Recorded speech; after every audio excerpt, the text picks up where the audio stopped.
get ready with me. So today, maliligo kami sa pool. And hindi naman pwedeng maliligo lang, di ba? Dapat may pictorial. That's why, get ready with me. So I am done applying this Hikari Skin Essentials Ultra Fresh Sunscreen to protect from sunlight, UVA, UVB, and it has SPF 50 PA+++. Kasi, syempre, alam yung, charis. Kasi guys, mainit dun sa pool. That's why slayable tayo. So first, simple makeup and natural looking lang yung gagawin ko kasi ako lang to. So guys, first things first, mag-a-apply ako nito. Since nag-apply na ako ng sunscreen, hindi na ako mag-foundation. This is the concealer from O2O. Maglalagay lang ako ng kunting amount dyan sa under eyes ko. Kasi, kita nyo naman, sa sobrang puyat na puyat ng babaeng ito. Nagbablock na siya. Guys, pag may naririnig kayong maingay sa paligid, alam nyo na yun. Nagsiswimming kasi sila. Wait lang, papakita ko sa inyo. Andyan lang sila. Kaya rinig na rinig yung boses nila na hindi ko alam kung taga-bundok ba yung mga charis. Hindi para igalong.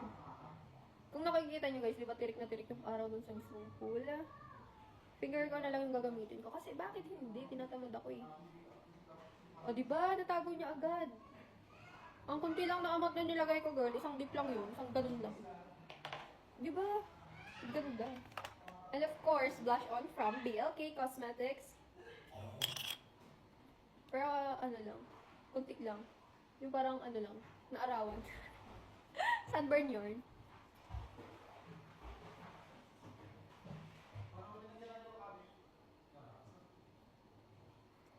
So guys, okay na siya.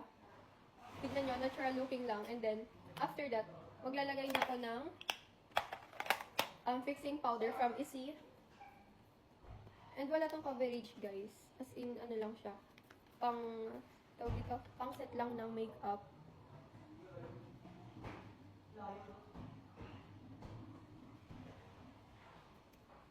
Yan, okay na yan. And then, hindi na ako maglalagay sa lips ko. Ito na lang, lip balm from Nivea.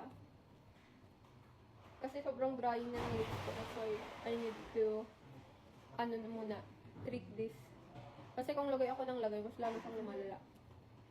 So, here's the final look. Bye!